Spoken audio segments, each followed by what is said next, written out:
What happens when an unstoppable force meets an immovable object? In the world of royal protection, that question isn't philosophical. It's a matter of life and death.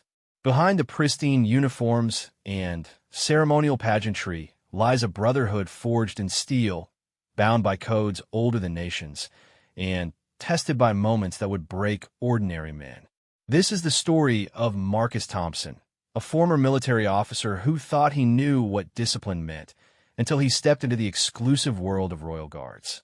What he discovered would challenge everything he believed about duty, sacrifice, and the price of protecting those who shape history. Some rules are written in stone. Others are carved into the very souls of those who serve. And when both collide with human nature, the results can be explosive, heartbreaking, and ultimately transformative. Welcome to a world where a single moment of weakness can end careers, where loyalty is measured in blood, and where the greatest battles are fought not against external enemies, but against the demons that live within us all. Marcus Thompson stood at attention in the crisp morning air, his breath forming small clouds in the November chill. The courtyard of Windsor Castle stretched before him, ancient stones bearing witness to centuries of history. Today marked his first day as a member of the Queen's Guard, the culmination of 18 months of the most grueling training he had ever experienced. At 32, Marcus thought he had seen it all during his 12 years in the British Army. 2 tours in Afghanistan, countless training exercises, and a chest full of commendations had prepared him for almost anything. Almost. Nothing could have prepared him for the psychological intensity of becoming a Royal Guard. The selection process had been merciless. Out of 300 applicants, only 12 had made it through. The physical requirements were just the beginning. Height had to be precise, appearance flawless, and psychological stability unquestionable. But it was the unwritten rules, the codes of conduct that went beyond any manual, that truly separated the worthy from the hopeful. Sergeant Major William Hayes approached with measured steps, his boots clicking against the stone with military precision. At 58, Hayes had served the royal family for over 20 years. His weathered face told stories of countless state functions, foreign visits, and moments when split-second decisions had meant the difference between life and death. "Thompson," Hayes called out, his voice carrying the authority of decades. "Today you learn what it really means to serve the crown. Everything you think you know about duty, forget it. This is different." Marcus nodded, maintaining his rigid posture. He had heard whispers about Hayes during training. The man was a legend among royal protection officers. Stories circulated about his unwavering dedication, his ability to read people and situations with supernatural accuracy, and his zero-tolerance policy for anything less than perfection. The first rule Hayes shared wasn't found in any official handbook. "You are invisible until you need to be visible," he explained as they walked through the castle's corridors. "You see everything, hear everything, but you are nothing more than a piece of furniture unless the situation demands otherwise. Your presence should be felt but not noticed, acknowledged but not intrusive." This concept challenged everything Marcus had learned as a soldier. In combat, visibility could mean survival. Here, invisibility was survival. The royal family needed to feel secure enough to live their lives, while always being protected by an invisible shield of highly trained professionals. The second rule was more complex. "Your loyalty is not to a person," Hayes continued, stopping near a portrait of Queen Elizabeth II. "Your loyalty is to the institution, to the crown itself. The person wearing it is temporary, but the crown is eternal. You must understand this distinction because there will come moments when protecting the institution means making choices that feel personal." Marcus watched as Hayes studied the portrait with something approaching reverence. The man's entire life had been dedicated to service, and it showed in every gesture, every carefully chosen word. This wasn't just a job for Hayes. It was a calling that had consumed his identity. As the day progressed, Marcus learned about the intricate choreography required for royal protection. Every movement was calculated, every position strategic.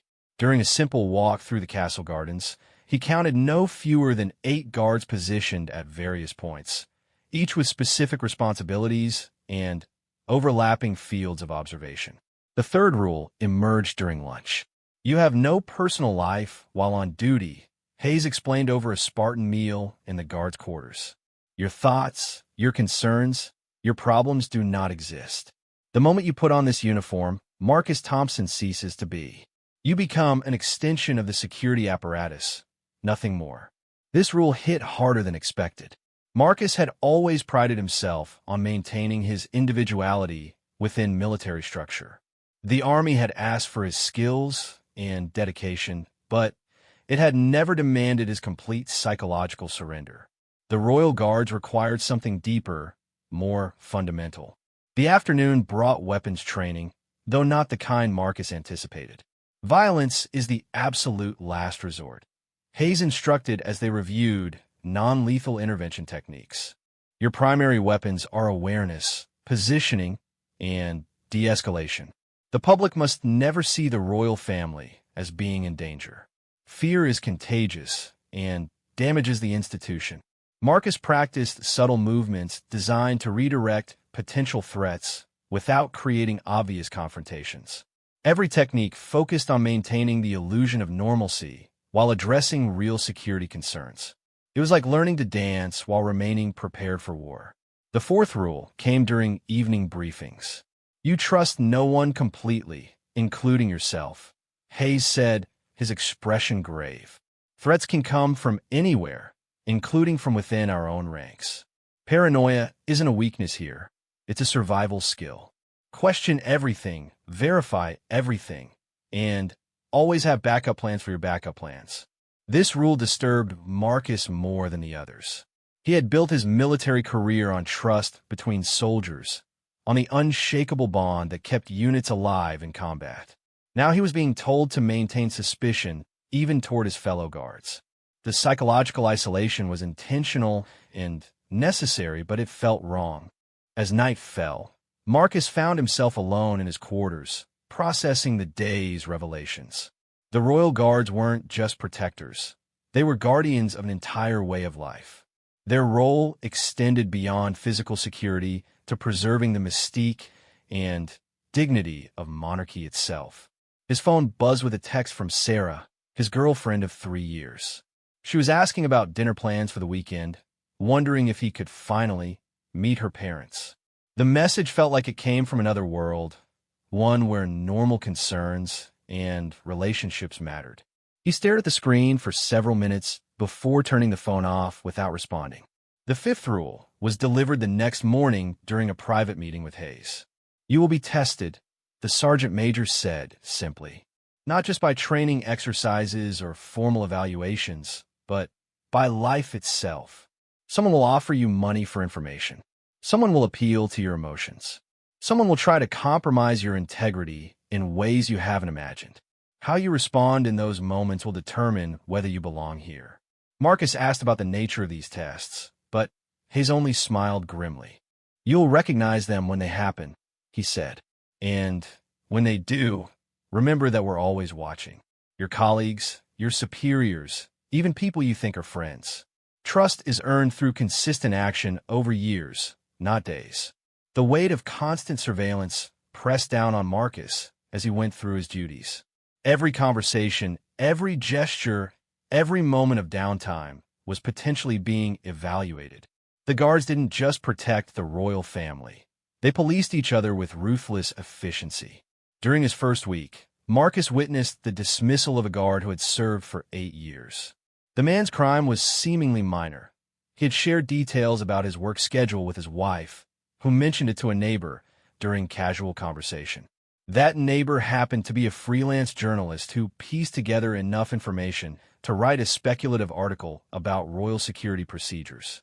The dismissed guard pleaded his case, explaining that he had never intended any harm, that his wife didn't understand the sensitivity of the information. His arguments fell on deaf ears. Hayes delivered the news with the same emotional detachment he might use to discuss the weather. 8 years of perfect service, Hayes told Marcus afterward. Wiped out by one moment of carelessness. This is why the rules exist. This is why there are no exceptions. Marcus watched the man pack his belongings, saw the devastation in his eyes, and understood that his new profession demanded sacrifices he hadn't fully comprehended. The Royal Guards weren't just giving up their time or even their safety. They were surrendering pieces of their humanity for the sake of duty.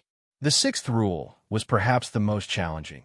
Your emotions are a liability that must be controlled at all times. Hayes explained this during Marcus's second week, after a particularly stressful day involving multiple threat assessments. You cannot react to insults, provocations, or even genuine emergencies with visible emotion, Hayes continued. The public watches us constantly. Our composure reflects on the institution we serve. A guard who shows fear, anger, or uncertainty undermines confidence in royal security. Marcus had already experienced this firsthand during a public appearance where protesters had shouted aggressive slogans and made threatening gestures. His training took over, maintaining professional composure while every instinct screamed for a more direct response. The contrast between his internal reaction and required external behavior was exhausting. The psychological toll of emotional suppression became apparent as weeks passed. Marcus found himself becoming increasingly detached from personal relationships. Sarah's calls went unanswered more frequently. Friends stopped inviting him to social gatherings because he rarely attended and seemed distant when he did. Hayes noticed the changes during a monthly evaluation. You're adapting well, he observed with approval. Personal relationships become difficult in this profession. Most guards either learn to compartmentalize completely or they leave. There's rarely a middle ground. The observation was both reassuring and troubling. Marcus was succeeding by gradually losing touch with the person he had been before joining the guards. The transformation felt necessary, but irreversible, like crossing a bridge that crumbled behind him. Training intensified as Marcus prepared for his first major royal engagement. The Queen was scheduled to attend a charity gala with over 500 guests, including foreign dignitaries, celebrities, and business leaders.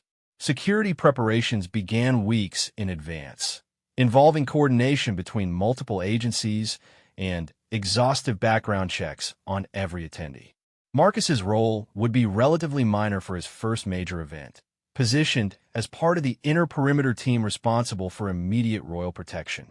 He would spend most of the evening standing at designated positions, observing crowds, and maintaining communication with other security elements. The preparation process revealed another unwritten rule. Expect the impossible to happen at the worst possible moment. Hayes drilled this concept repeatedly during briefings, running through scenarios that seemed increasingly paranoid and unlikely. What if a waiter suddenly moves toward the Queen? Hayes would ask. What if a photographer's flash creates a distraction while someone else approaches from a different angle? What if a medical emergency occurs in the crowd and creates chaos that masks a real threat? Each scenario required instant decision-making under pressure while maintaining the appearance of calm control. Marcus practiced responses until they became automatic, but the mental strain of constant vigilance was significant. He began having dreams about threat scenarios, waking up exhausted despite adequate sleep. The night before the gala, Hayes shared a final piece of wisdom that crystallized everything Marcus had learned.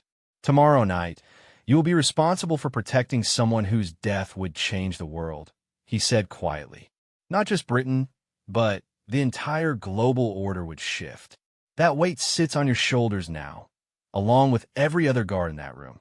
The magnitude of responsibility was overwhelming when stated so directly.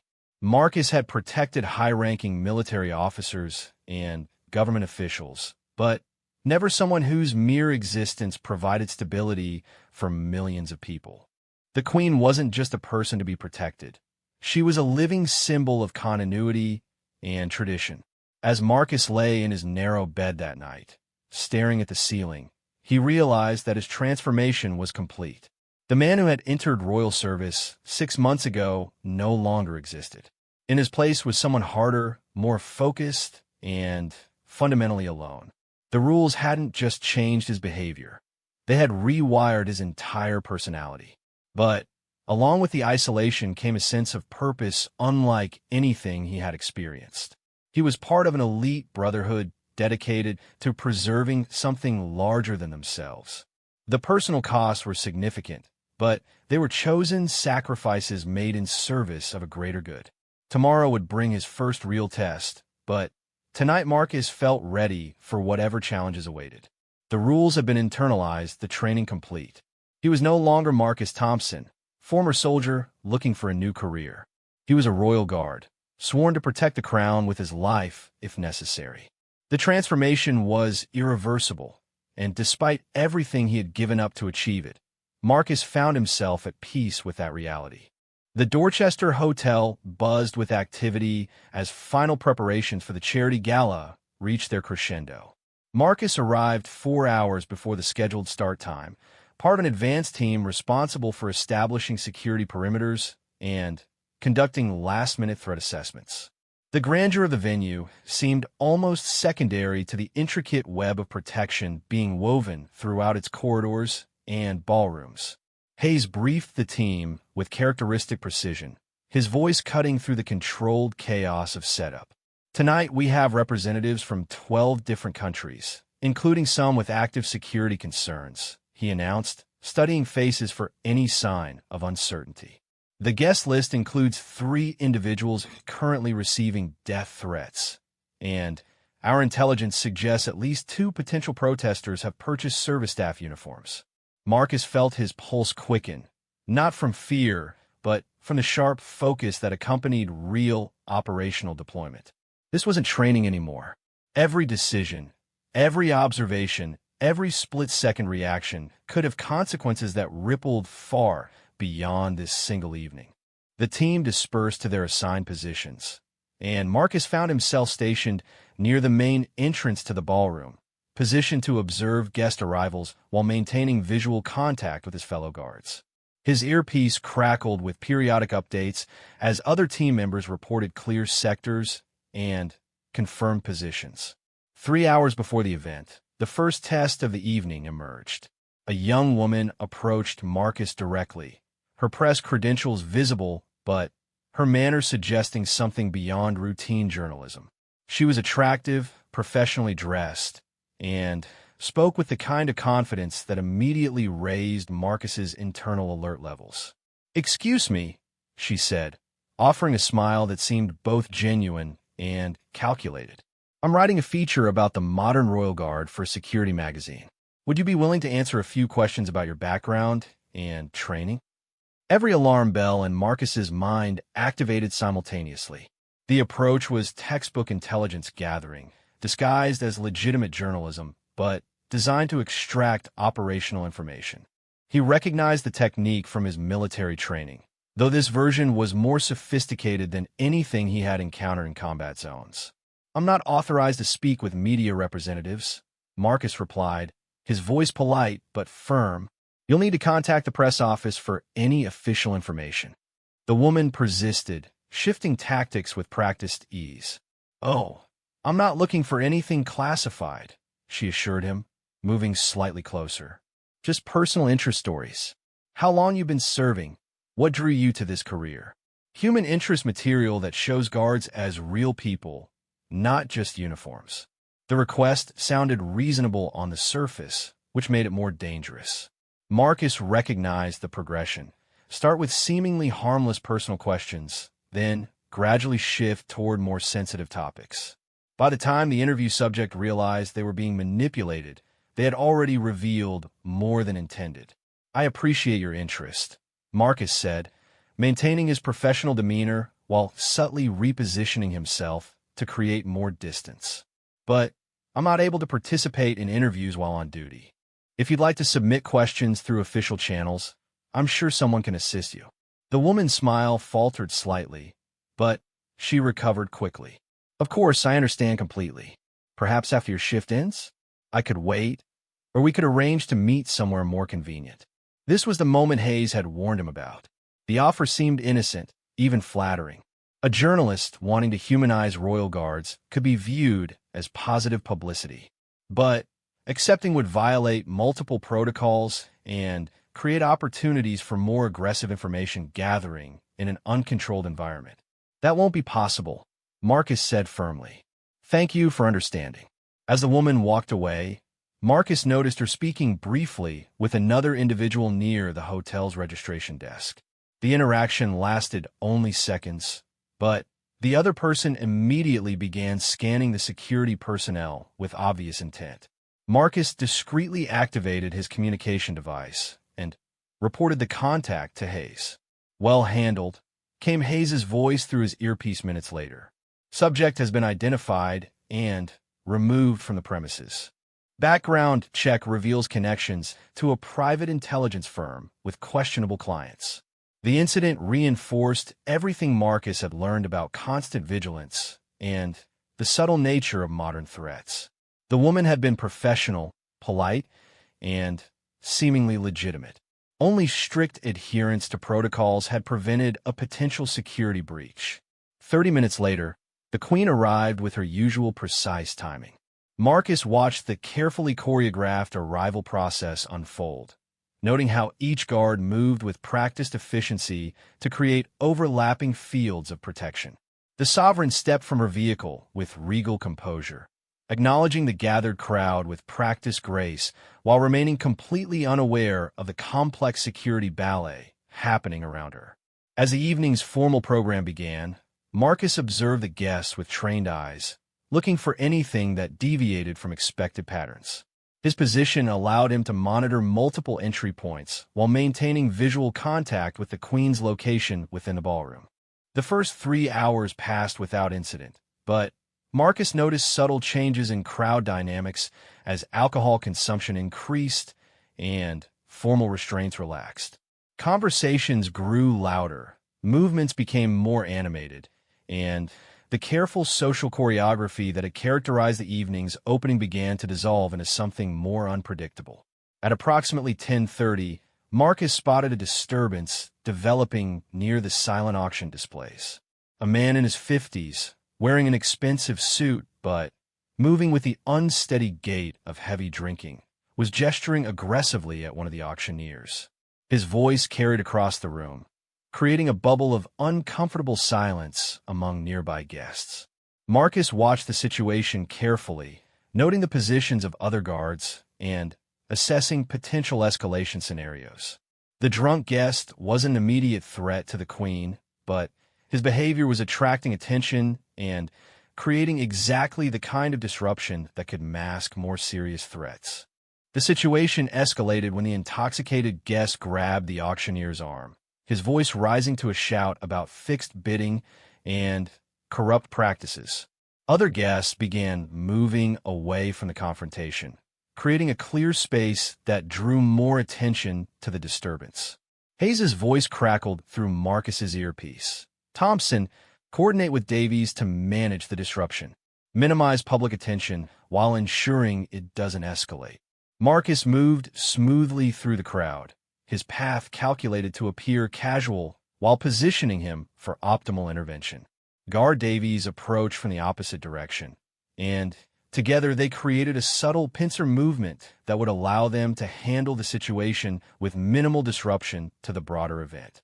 The drunk guest saw them approaching and immediately became more belligerent, apparently recognizing their role despite their evening wear.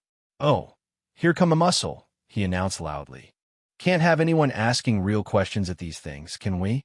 This was precisely the scenario Hayes had drilled repeatedly, managing a public confrontation while maintaining the dignity of the event and ensuring the royal family remained insulated from embarrassing situations. Every action would be observed and potentially recorded by dozens of witnesses with smartphones. Marcus approached the man with professional calm, his voice low enough to avoid attracting more attention. "Sir, perhaps we could continue this conversation in a more private setting? I'm sure we can address your concerns without disrupting the evening for other guests." The guest's response was immediate and hostile. "Don't patronize me, soldier boy. I know what this is about.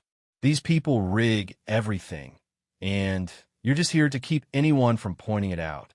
The accusation was loud enough to be heard by nearby guests, some of whom began pulling out phones to record the confrontation.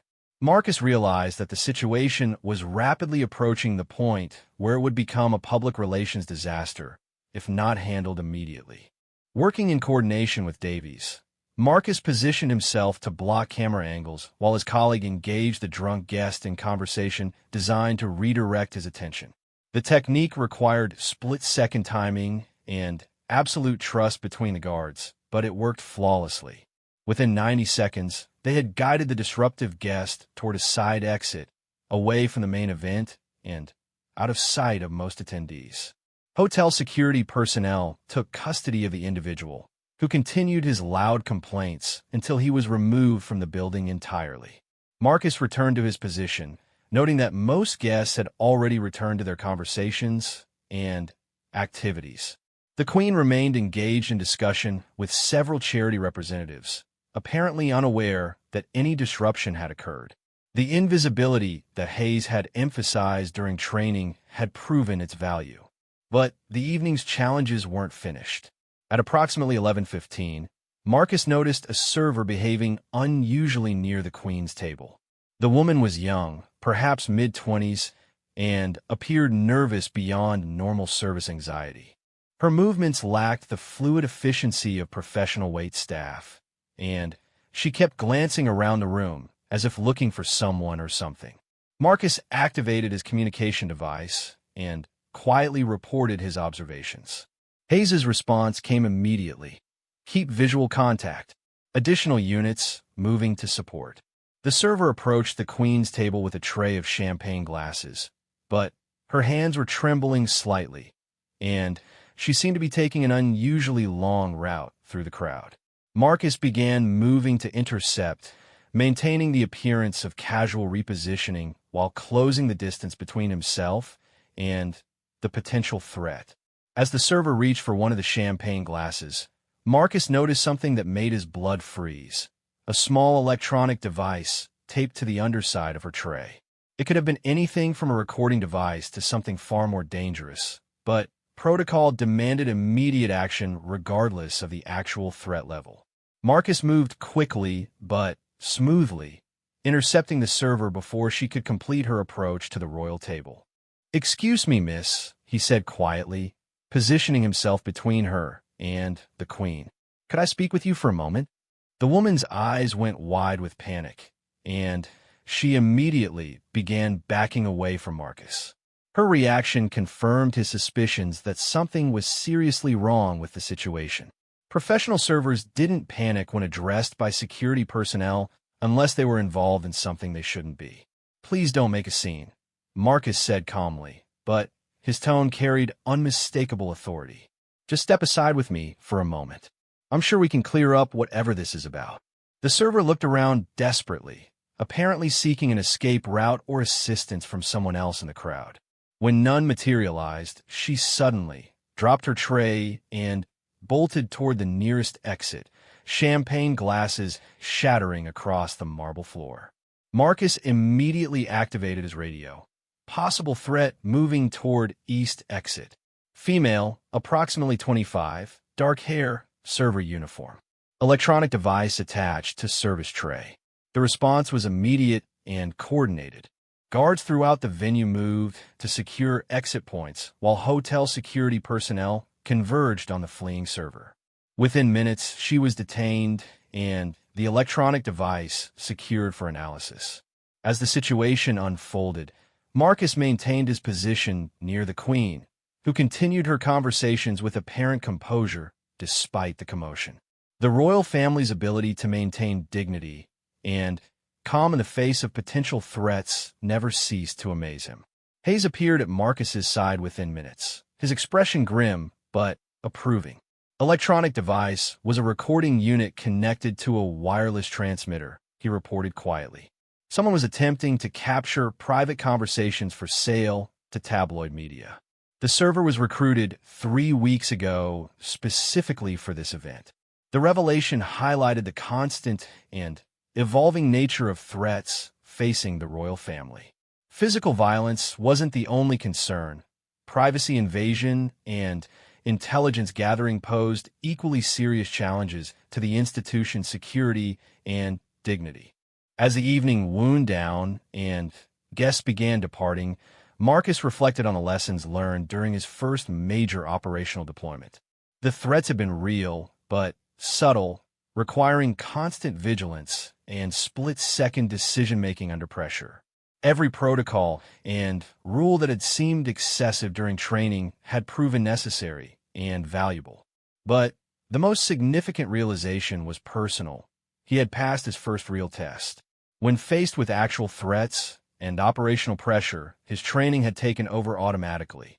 The months of preparation and psychological conditioning had created exactly the kind of professional he needed to become. Hayes approached as the security team began their post-event debrief. "Solid work tonight," he said simply. "You handled both situations exactly as required. No drama, no publicity, no compromise to royal security or dignity." The praise meant more than any military commendation Marcus had previously received. It represented acceptance into a brotherhood that demanded everything and gave nothing back except the knowledge that he was protecting something irreplaceable. As Marcus left the hotel that night, walking through London streets now quiet in the early morning hours, he understood that his transformation was complete. The person he had been before joining the Royal Guard was gone forever, replaced by someone harder, more focused, and fundamentally different. But for the first time since beginning this journey, Marcus felt completely certain that the sacrifice had been worthwhile. 6 months into his service, Marcus had settled into the relentless rhythm of royal protection duty. His days began before dawn and ended well after midnight, each shift demanding the same level of intensity regardless of whether he was protecting the Queen during a state dinner or standing guard during a private garden party. The constant pressure had become as natural as breathing, but it had also begun extracting a price he hadn't anticipated. Sarah had stopped calling 3 weeks ago. Their relationship, already strained by his unavailability and emotional distance, had finally collapsed under the weight of his transformation. The breakup hadn't been dramatic or angry. It had simply faded away like so many other connections to his previous life. Marcus found himself in Hayes's office on a gray Tuesday morning, discussing his upcoming assignment to protect Prince William during a visit to a military base in Scotland. The detail would last 4 days and involve coordination with local police, military personnel, and intelligence services from 3 different agencies.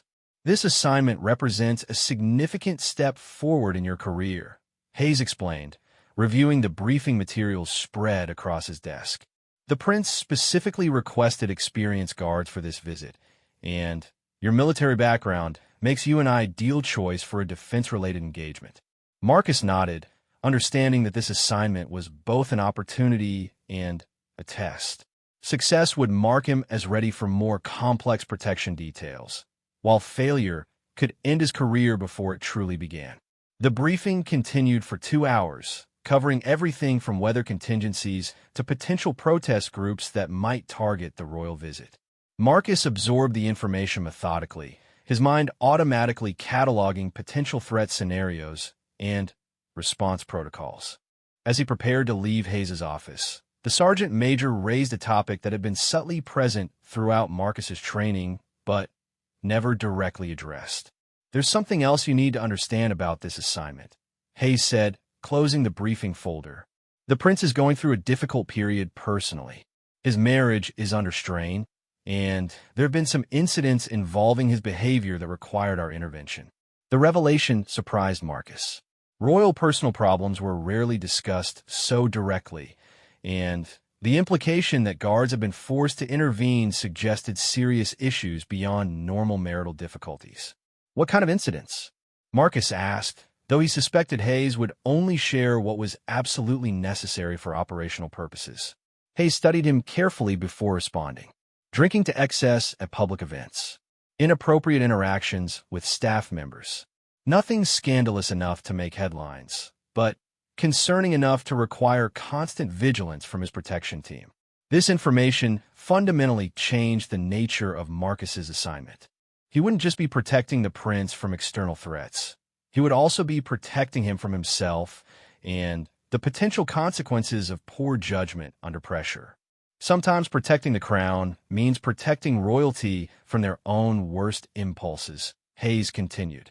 It's not a role we discuss in training, but it's one of our most important responsibilities. The institution must be preserved, even when individual members threaten it through their actions. Marcus absorbed this information silently, understanding that he was being inducted into another level of royal service that went far beyond conventional security work. Guards weren't just bodyguards. They were also damage control specialists responsible for managing the human flaws of those they protected. The flight to Scotland gave Marcus time to reflect on this new dimension of his responsibilities. He studied the prince's recent public appearances on his tablet, looking for signs of the behavioral issues Hayes had mentioned. Subtle details became apparent. Moments of apparent confusion during speeches, instances where the prince seemed disconnected from his surroundings, and carefully managed interactions that suggested his handlers were working to minimize unpredictable situations. The military base visit began smoothly, with the prince arriving on schedule and immediately engaging with senior officers in discussions about defense, spending, and military modernization. Marcus positioned himself at the designated distance, close enough to respond to threats, but far enough away to avoid intruding on official conversations. For the first 6 hours, everything proceeded according to plan. The prince toured facilities, met with service members, and participated in a ceremonial inspection that went flawlessly. Marcus began to wonder if Hayes's warnings had been overly cautious. The situation changed during the evening reception for base personnel and their families. The event was informal compared to state functions, with alcohol served freely and conversations flowing in a relaxed atmosphere. Marcus noticed the prince's demeanor shifting as the evening progressed, his interactions becoming more animated, and his laughter slightly too loud for the setting. By 9 o'clock, Marcus realized they had a problem developing. The prince had consumed at least 4 glasses of wine that Marcus could observe, and his behavior was beginning to attract uncomfortable attention from other attendees. His conversations were becoming too personal with female guests, and his jokes were pushing the boundaries of appropriate royal conduct. Marcus activated his communication device and quietly reported his observations to the lead security coordinator. The response came back immediately. Maintain visual contact and be prepared to intervene if necessary. Do not act unless situation becomes critical. The directive placed Marcus in an impossible position.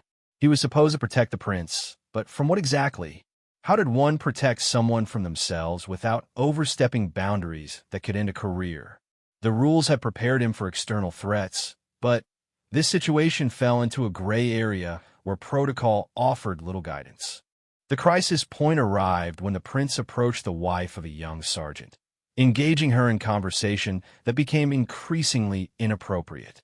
The woman appeared uncomfortable, but didn't know how to extricate herself politely from an interaction with a member of the royal family. Her husband stood nearby, clearly agitated but equally uncertain about how to intervene. Marcus watched the situation deteriorate in real time, knowing that any public confrontation would create exactly the kind of scandal Hayes had warned him to prevent. But allowing the prince to continue his current behavior would lead to an even worse outcome. Making a decision that could define his entire career, Marcus approached the group and smoothly inserted himself into the conversation. "Your Highness," he said with practiced deference, "Colonel Morrison has requested a moment of your time to discuss tomorrow's schedule." It was a complete fabrication, but it provided face-saving cover for everyone involved. The prince looked annoyed at the interruption, but protocol required him to respond to military requests during an official visit. "Can't it wait?" the prince asked, his words slightly slurred. "I'm having an interesting conversation here." Marcus maintained his professional composure while internally recognizing that the situation had reached a critical point. I believe the colonel indicated it was rather urgent, sir. Something about security arrangements that require your approval. The prince stared at Marcus for several long seconds, clearly weighing his options. The sergeant's wife used the pause to excuse herself politely, and her husband immediately guided her toward the opposite side of the room. Crisis averted, but Marcus knew he had crossed a line that might have consequences. Fine, the prince said finally, his tone carrying obvious irritation. Lead the way. As they walked toward a more private area, Marcus realized he now faced the challenge of managing an intoxicated royal without any clear protocol to guide him. The prince wasn't drunk enough to be physically incapacitated, but he was clearly impaired enough to make poor decisions that could damage the monarchy's reputation. Marcus found Colonel Morrison and briefly explained that the prince needed a few minutes of private conversation to discuss security matters. The colonel, a veteran officer who clearly recognized what was happening, smoothly engaged the prince in discussions about base operations and upcoming training exercises. The conversation lasted 30 minutes, during which the prince gradually became more coherent and composed. Marcus used the time to coordinate with other security personnel and ensure that the remainder of the evening would proceed without further incidents. When the prince finally returned to the reception, his behavior had moderated considerably. He spent the remaining time in carefully managed interactions with senior officers and their wives, avoiding situations that could lead to inappropriate conduct. As the evening concluded, Marcus reflected on the complex moral territory he had navigated. He had potentially saved the prince from a scandal that could have had lasting consequences, but he had also taken actions that went far beyond his official authority. The decision to intervene had been based on judgment rather than clear protocol, exactly the kind of gray area that could destroy careers if handled incorrectly. Hayes called the next morning while Marcus was reviewing security arrangements for the day's final events. "I heard you had an interesting evening," the sergeant major said without preamble. "Care to explain what happened?" Marcus provided a detailed report of the previous night's events, including his decision to intervene and the methods he had used to manage the situation. Hayes listened without comment until Marcus finished his account. "You made the right call," Hayes said finally. "Sometimes protecting the crown requires us to make decisions that aren't covered in any manual. You showed good judgment under pressure." The validation was reassuring, but it also emphasized the lonely responsibility that came with royal protection duties. Guards were expected to make career-ending decisions on split-second notice, often without clear guidance or support from their superiors. The remainder of the Scotland visit proceeded without incident, but Marcus found himself studying the prince with new understanding. Behind the public facade of royal confidence lay a human being struggling with pressures and expectations that would crush most people. The behavioral problems weren't character flaws so much as coping mechanisms for an impossible life. On the flight back to London, the prince approached Marcus directly for the first time during the entire assignment. "I understand you helped smooth things over last night," he said quietly, settling into the seat across from him. Marcus wasn't sure how to respond. Protocol suggested deflecting such conversations, but the prince was clearly seeking some kind of acknowledgement or closure regarding the previous evening's events. "Just doing my job, sir," Marcus replied carefully. The prince studied him for several moments before responding.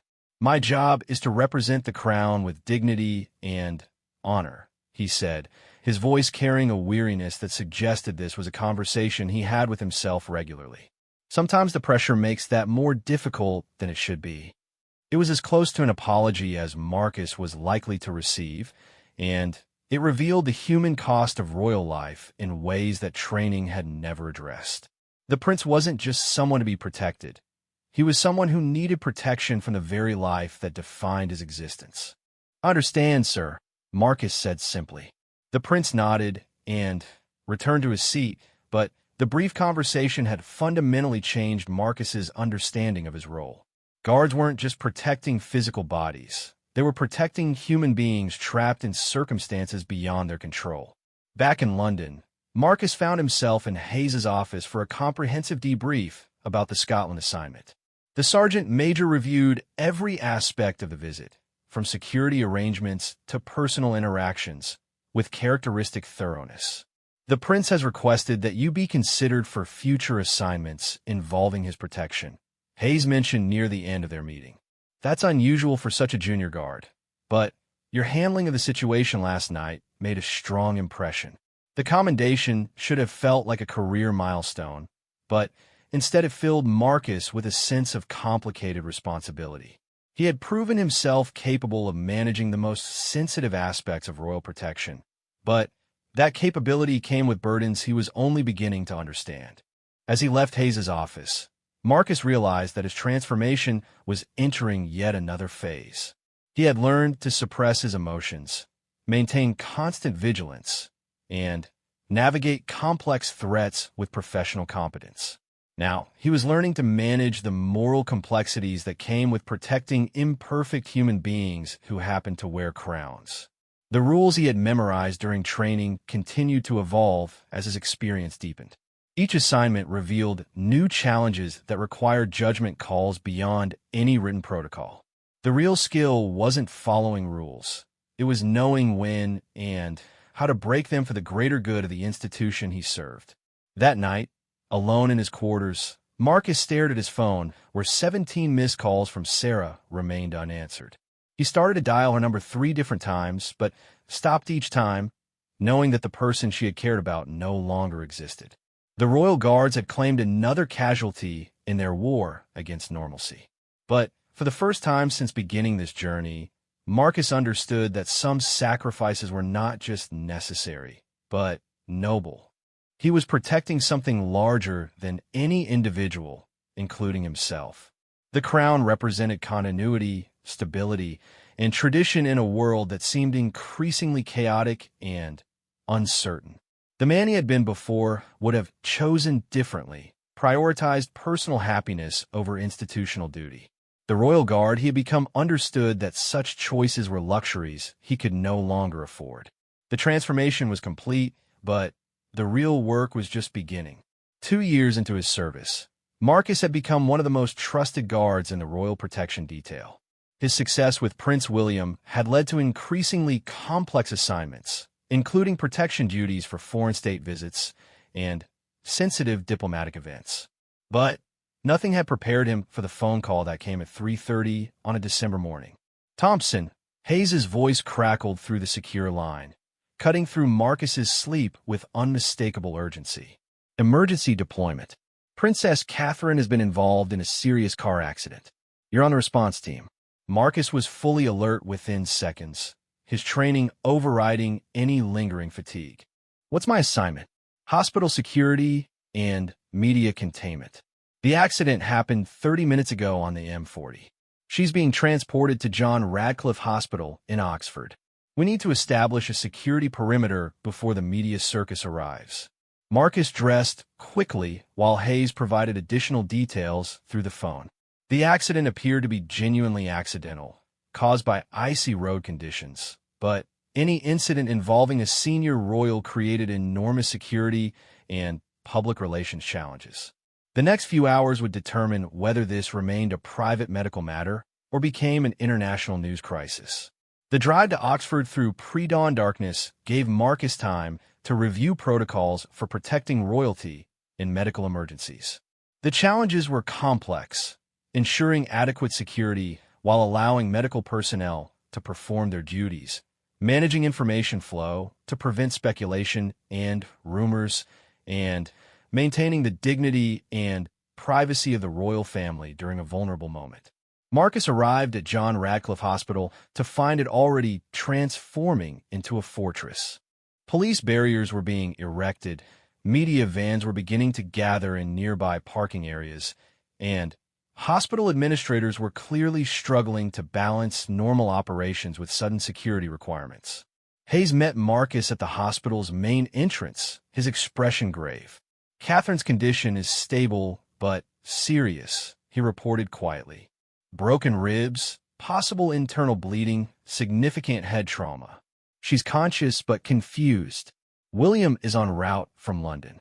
The situation required delicate management on multiple levels. The medical team needed unrestricted access to provide care, but security demands meant every person entering Catherine's area had to be vetted and monitored.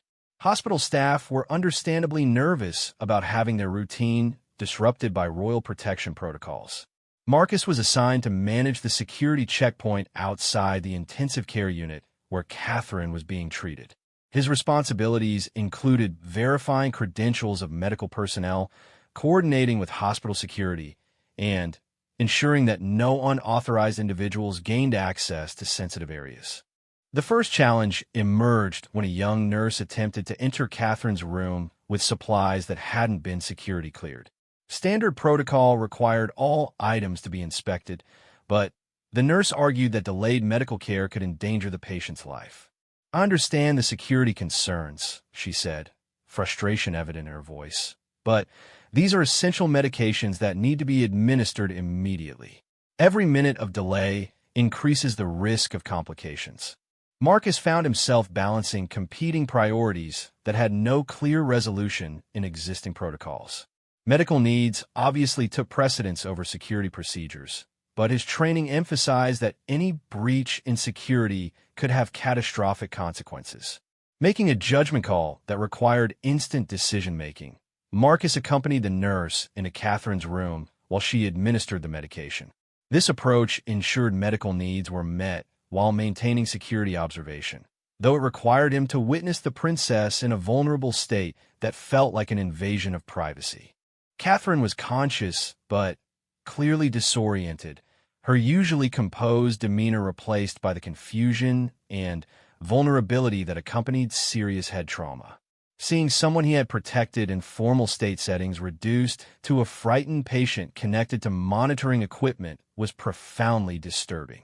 As the nurse worked, Catherine's eyes focused on Marcus with evident difficulty. "Do I know you?" she asked, her voice weak and uncertain.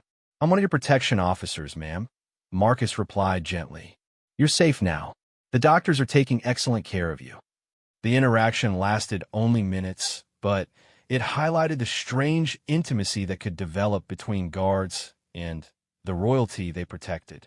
Marcus had seen Catherine at her most regal during state dinners and public ceremonies, but now he was witnessing her at her most human and vulnerable. Prince William arrived 2 hours later, his usually controlled demeanor cracking under the stress of his wife's condition. Marcus watched him struggle to maintain composure while receiving medical updates that were clearly more serious than public statements would indicate. "How bad is it really?" William asked the lead physician once they were in a private consultation room. "She's stable, but the head trauma is concerning," the doctor replied honestly. "We're monitoring for brain swelling and ensuring there's no internal bleeding. The next 24 hours will be critical." William absorbed this information with visible effort to maintain control, but Marcus noticed his hands shaking slightly as he signed consent forms for additional medical procedures. The prince, who had seemed invincible during official engagements, was revealed to be a frightened husband facing the possible loss of his wife. The media situation deteriorated rapidly as news of the accident spread. By noon, hundreds of reporters and photographers had gathered outside the hospital, creating a circus atmosphere that threatened to overwhelm local security resources. The hospital's normal operations were being disrupted by constant attempts to gather information about Catherine's condition. Marcus found himself coordinating with hospital administration to establish communication protocols that would satisfy media demands while protecting patient privacy. The balance was extremely delicate.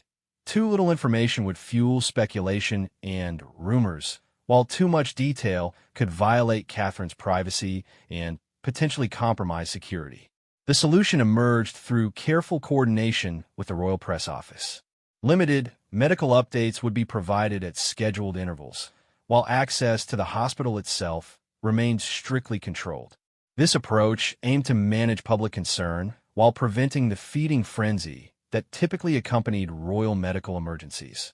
But the real crisis developed in the early afternoon when a hospital employee attempted to sell photographs of Catherine to a tabloid newspaper. The attempt was discovered when security intercepted communications between the employee and the publication, revealing a plan breach that could have had devastating consequences. Marcus was tasked with managing the employee's removal while ensuring that no compromising materials left the hospital. The situation required careful handling to prevent creating additional security breaches or legal complications. The employee, a young technician who claimed financial desperation as motivation, broke down completely when confronted with evidence of his intended breach. "I wasn't going to hurt anyone," he sobbed as hospital security escorted him away. "I just needed the money for my mother's medical bills." The incident highlighted the constant vulnerability that accompanied royal protection duties. Threats could emerge from anyone with access, often motivated by seemingly understandable personal circumstances. Guards couldn't afford to show sympathy or make exceptions, regardless of the human costs involved. Hayes arrived in the late afternoon to review the security situation and coordinate with local authorities. His assessment was characteristically blunt. "We've contained the immediate threats, but this situation demonstrates how quickly things can spiral out of control.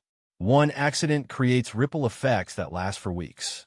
As evening approached, Catherine's condition improved enough for doctors to express cautious optimism about her recovery.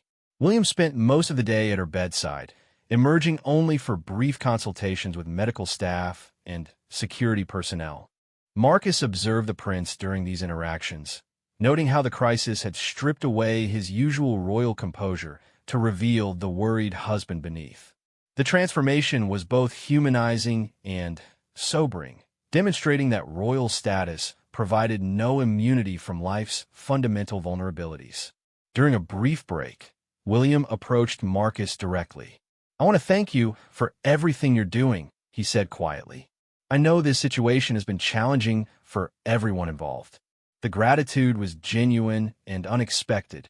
Royal family members rarely acknowledge security personnel so directly, and the personal nature of William's thanks suggested that the day's events had created a different kind of connection than normal protection duties.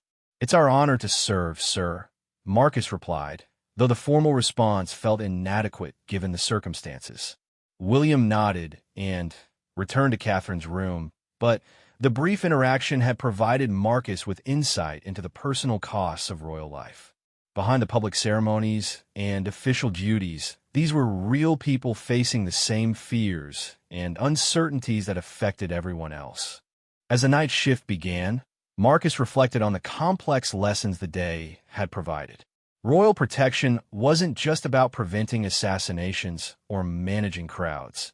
It also involved protecting human dignity during moments of extreme vulnerability. The accident had revealed the royal family at their most human, stripped of the carefully maintained public image that normally defined their interactions with the world. Guards became witnesses to private grief, fear, and relief in ways that created moral complexities no training had addressed. 3 days later, Catherine was discharged from the hospital with a full recovery expected within weeks. The media coverage had been managed successfully, avoiding the kind of invasive speculation that could have turned a medical crisis into a public relations disaster. But for Marcus, the incident had fundamentally changed his understanding of his role. He had always seen himself as protecting public figures who happened to be royal. Now he understood that he was protecting human beings who happened to wear crowns, people whose private struggles and vulnerabilities required the same compassion as their public duties demanded respect. The rules he had learned during training remain important, but they needed to be applied with wisdom and humanity rather than blind adherence. Real protection sometimes meant making exceptions for the greater good of those being protected. Hayes summoned Marcus for a comprehensive debrief about the hospital assignment, reviewing every decision and protocol application with characteristic thoroughness. His assessment was positive, but it came with warnings about the psychological toll of such intimate exposure to royal vulnerability. "You handled the situation well," Hayes concluded, "but incidents like this can affect guards in ways they don't immediately recognize. Seeing the people you protect at their most vulnerable creates emotional connections that can compromise professional judgment. The warning was valid and necessary. Marcus had felt the pull of personal sympathy during Catherine's crisis, moments when his protective instinct had extended beyond professional requirements into genuine human concern. How do you maintain the necessary distance? Marcus asked, genuinely seeking guidance. Hayes considered the question carefully before responding. You don't, he said finally. The emotional connection is inevitable and necessary for effective protection. The skill is learning to use those emotions professionally rather than being controlled by them. This advice represented another evolution in Marcus's understanding of his role. Guards weren't emotionless automatons. They were human beings who had learned to channel their humanity in service of their duties. The apparent contradiction between professional detachment and emotional engagement was actually a sophisticated balance that defined truly effective protection. As Marcus left Hayes's office, he realized that his transformation was entering yet another phase. He had learned to suppress his emotions, then to navigate moral complexities, and now to integrate human sympathy with professional requirements. The rules hadn't changed, but his understanding of how to apply them had become more sophisticated and nuanced. Royal protection was ultimately about protecting people, and effective protection required understanding those people as complex human beings rather than symbolic figures. That evening, alone in his quarters, Marcus called his sister for the first time in 8 months. The conversation was awkward at first, both of them uncertain how to bridge the gap that his career had created between him and his family. "Are you happy?" she asked near the end of their talk, the question catching him off guard with its directness. Marcus considered the question carefully, understanding that his answer would reveal how completely he had been changed by his service. "I'm doing something important," he said finally. "I'm not sure happiness is the right measure anymore." It was the most honest response he could give, and it captured the fundamental transformation that royal service had demanded. The person he had been before would have prioritized personal happiness and fulfillment. The guardian he had become understood that some purposes were larger than individual satisfaction. The conversation ended with tentative plans to meet for dinner when his schedule allowed, though both understood that such meetings would be rare and constrained by his professional obligations. As Marcus prepared for sleep, he reflected on the strange life he had chosen. He had given up normal relationships, personal freedom, and emotional simplicity in exchange for the privilege of protecting something irreplaceable. The costs were enormous and continuing, but the purpose remained undeniably important. Tomorrow would bring new challenges, new tests of his judgment and dedication. The rules would continue to evolve as his experience deepened, and his understanding of his role became more sophisticated. But tonight, for the first time in months, Marcus felt genuinely content with the path he had chosen. The sacrifice had been worth making, and the person he had become was someone he could respect, even if he couldn't always like the choices that transformation had required. The royal guard he had become was fundamentally different from the soldier he had been, but that difference represented growth rather than loss. He was protecting something larger than himself, and that protection required everything he had to give. The rules would never be broken, but they would continue to evolve as he learned to apply them with wisdom, courage, and the kind of sophisticated judgment that defined true guardianship. The transformation was complete, but the real service was just beginning. 5 years had passed since Marcus first donned the uniform of a royal guard, and the man who stared back at him from the mirror each morning bore little resemblance to the hopeful soldier who had once believed he understood the meaning of duty. The lines around his eyes spoke of countless sleepless nights spent vigilant against threats both real and imagined. His hands, steady as stone during the most chaotic situations, trembled slightly only in rare moments of complete solitude. The call that would define the culmination of his service came on a rain-soaked Thursday in March. Hayes's voice carried an unusual tension as he summoned Marcus to an emergency briefing that would involve only the most senior and trusted guards in the Royal Protection Unit. What I'm about to share with you cannot leave this room. Hayes began, his weathered face more serious than Marcus had ever seen it. We have received credible intelligence about a coordinated assassination attempt plan for the Queen's upcoming visit to Manchester. The threat is sophisticated, well-funded, and involves individuals with intimate knowledge of our security protocols. The briefing room fell silent as the gravity of the situation settled over the assembled guards. Marcus felt his pulse quicken, not from fear, but from the sharp focus that accompanied genuine operational deployment at the highest level. The attack is planned for the Civic Center dedication ceremony, Hayes continued, displaying photographs and intelligence reports on the briefing screen. We've identified at least 6 individuals involved, including a former member of this unit who was dismissed 3 years ago for security violations. This revelation sent a chill through the room. The idea that a former guard might use inside knowledge to threaten the Queen represented the ultimate betrayal of everything they had sworn to protect. Marcus recognized the dismissed guard from the photographs, David Millbrook, a man whose career had ended in disgrace after he was caught selling information about royal schedules to tabloid newspapers. Millbrook has detailed knowledge of our standard protection protocols, Hayes explained. He knows how we position personnel, how we coordinate with local authorities, and, most critically, he understands the timing and sequencing of our standard responses to various threat scenarios. The briefing continued for 3 hours, revealing the complexity of the plot and the sophistication of the planning involved. The conspirators had spent months studying the Queen's public appearances, identifying vulnerabilities in security arrangements, and developing countermeasures for standard protective responses. Marcus absorbed the information with professional detachment while internally grappling with the implications. This wasn't a spontaneous attack by isolated extremists. It was a carefully orchestrated operation that could succeed precisely because it had been designed by someone who understood royal security from the inside. Your specific assignment, Hayes said, turning to Marcus, will be to act as a decoy. You'll wear plain clothes and position yourself in areas where Millbrook expects to see standard security personnel. If our intelligence is correct, the conspirators will focus their attention on you while the real protection team operates from unexpected positions. The assignment was both an honor and a potential death sentence.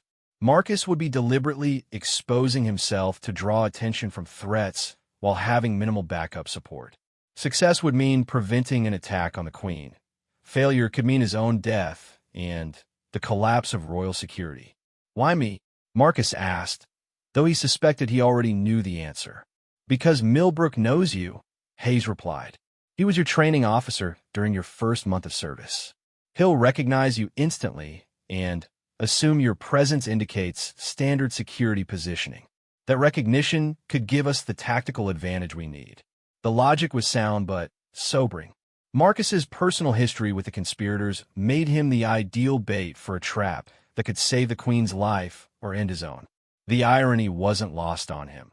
The relationships he had built during his transformation into a royal guard were now being weaponized for the ultimate test of his dedication. Preparation for the Manchester operation consumed the next 2 weeks.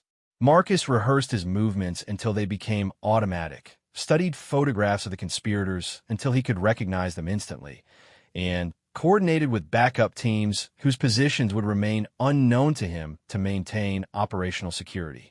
The psychological pressure was unlike anything he had experienced during his 5 years of service. Previous assignments had involved managing known threats or responding to developing situations.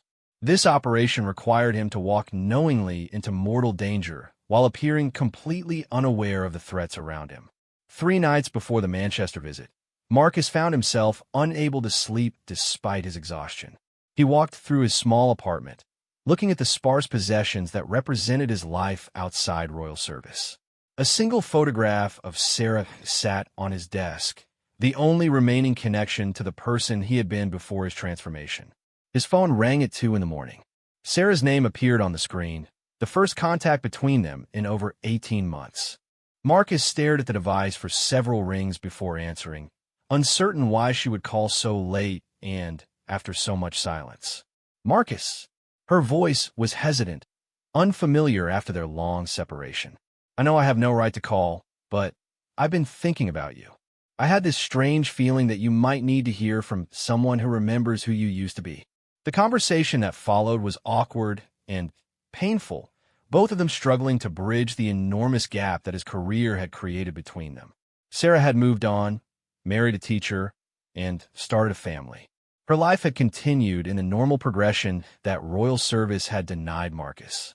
"Do you ever regret it?" she asked near the end of their conversation. Choosing that life over everything else? Marcus considered the question carefully, understanding that his answer would reveal how completely his transformation had redefined his fundamental values and priorities. "I regret the costs," he said finally, "but not the choice. I'm protecting something that's larger than any individual happiness, including my own." Sarah accepted his answer with sad understanding, and they ended the call with gentle finality. Marcus realized that the conversation had been her way of saying goodbye to the person he had been, just as it was his way of acknowledging that person's complete disappearance. The Manchester operation began at dawn on a crisp morning in late March. Marcus positioned himself according to plan while scanning crowds for any sign of the conspirators. The Queen arrived precisely on schedule, her composure and dignity unchanged despite the deadly threats swirling around her. For the first 2 hours, everything proceeded normally. The Civic Center dedication proceeded without incident. The Queen's speeches were received enthusiastically, and no suspicious activity was detected. Marcus began to wonder if the intelligence had been incorrect or if the conspirators had abandoned their plan. The attack began during the Queen's walkabout among the gathered crowd. Marcus spotted Millbrook first, recognizing his former training officer despite attempts at disguise. The man was positioned exactly where intelligence had predicted, watching Marcus's movements with obvious interest. Following predetermined protocol, Marcus began moving through the crowd in patterns designed to draw the conspirators' attention while appearing to conduct routine security sweeps. His earpiece crackled with periodic updates from hidden backup teams, but he remained essentially alone and exposed. The first attempt came from an unexpected direction. A woman approached the Queen with what appeared to be a bouquet of flowers, but Marcus noticed her movement patterns were wrong for a well-wisher. Her approach was too calculated, her timing too precise. Marcus moved to intercept, knowing that his action would expose him to other conspirators, but unable to allow a potential threat to reach the Queen. As he approached the woman, she suddenly pulled a concealed weapon from within the flowers. Time seemed to slow as Marcus launched himself between the woman and the Queen. He heard the weapon discharge, felt the impact against his chest, and crashed into the would-be assassin with enough force to send both of them sprawling across the pavement. The crowd erupted into chaos as backup security teams emerged from concealment to secure the area. Marcus lay on the ground, struggling to breathe through the pain in his chest while watching other guards rush to protect the Queen. His protective vest had absorbed most of the impact, but the force had been sufficient to crack several ribs and leave him gasping for air. Through his pain and disorientation, Marcus saw the remaining conspirators being apprehended by security teams that had been invisible until the moment they were needed. Millbrook was taken down by 2 guards who had been posing as maintenance workers, his face showing shock at the realization that his inside knowledge had been turned against him. The Queen, shaken but unharmed, was quickly evacuated to a secure location while medical personnel attended to Marcus's injuries. As he was loaded into an ambulance, he caught a glimpse of her looking back toward him with an expression of concern and gratitude that made every sacrifice of his career feel worthwhile. The recovery period gave Marcus time to reflect on the culmination of his transformation. He had literally taken a bullet meant for the Queen, fulfilling the ultimate promise of royal protection service. The physical wounds would heal, but the psychological impact of the experience would remain forever. Hayes visited him in the hospital 3 days after the attack, bringing official commendations and unofficial gratitude from the highest levels of government and royalty. The operation had been a complete success. The conspiracy had been dismantled, all perpetrators captured, and the Queen's life preserved. "You did exactly what was required," Hayes said, settling into a chair beside Marcus's bed. "You drew their attention, exposed yourself to mortal danger, and prevented an assassination that could have changed the course of history." The praise was gratifying, but Marcus found himself thinking about costs rather than achievements. The attack had succeeded in ways the conspirators hadn't intended. It had completed his transformation from human being to guardian, stripping away the last vestiges of personal identity in favor of pure institutional service. "What happens now?"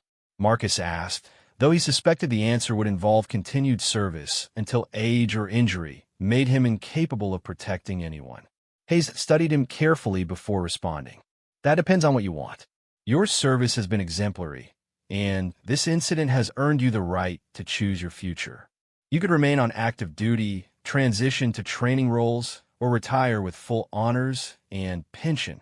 The offer of choice felt strange after 5 years of following orders without question. Marcus had become so accustomed to external direction that the prospect of making personal decisions seemed foreign and unsettling. "I need time to think," Marcus said, though part of him already knew what his answer would be. Hayes nodded and stood to leave. "Take all the time you need. Whatever you decide, you've earned the right to make that choice freely." Alone in his hospital room, Marcus contemplated a future that seemed simultaneously full of possibilities and completely predetermined. He could leave royal service and attempt to rebuild some version of a normal life, but the person who might want such things no longer existed. The royal guard he had become was incapable of finding satisfaction in civilian pursuits. The intensity and purpose of protecting the crown had spoiled him for ordinary concerns and everyday satisfactions. He was like a soldier who had seen too much combat to ever again find peace in peacetime. 2 weeks later, Marcus returned to duty with a new assignment, training the next generation of royal guards. His experience, including surviving an assassination attempt, made him invaluable for preparing others to make the same sacrifices he had accepted.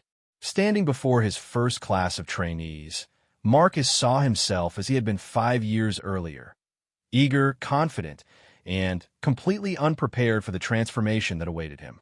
These young men and women believed they understood duty and sacrifice, just as he once had.